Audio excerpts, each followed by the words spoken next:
Hey again, it's Brian from West Flanders. Thanks for joining. So this beer is our third Kingdom IPA. It's actually named after a climbing route, rock climbing route that you can see on the third Flatiron from our front door. So we kind of like the name. It's beautiful up there, so that's where the beer gets its name.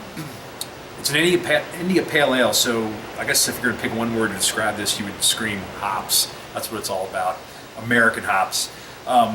I know probably on camera the beer looks fairly light. It actually has a little bit of real light copper tint to it. There is some caramel malts in here, English caramel malts, that actually, that's what lends the color, but it also gives a little bit of sweetness because we're all about trying to create harmony here and balance beer, and with all these massive amounts of hops in this beer, it's nice to have a little body in the beer to kind of balance it out. So that's how we do that.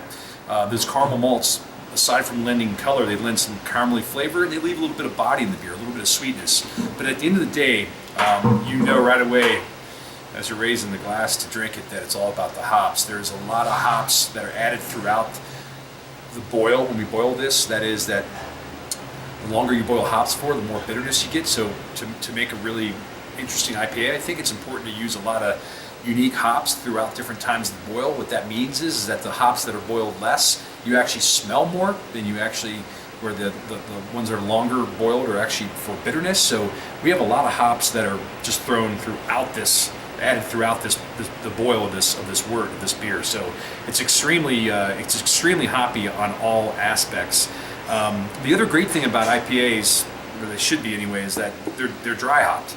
And again, we talked about this in an earlier shot, but basically you take hops and you add them to the beer after it's been fermented, but the beer's not quite done. It still needs to sit a couple of weeks to condition and acquire some of those flavors. And the addition of those fresh hops gives a ton of hop aroma. And most times that aroma is kind of associated with citrus or grapefruit or pine, if you will, a wide variety of aromas. In this case, it's more on the citrus side. So we're super happy with this beer. It's a great IPA, and hopefully you guys will like it too. Thanks so much. Yummy. Now I gotta go to work. All right.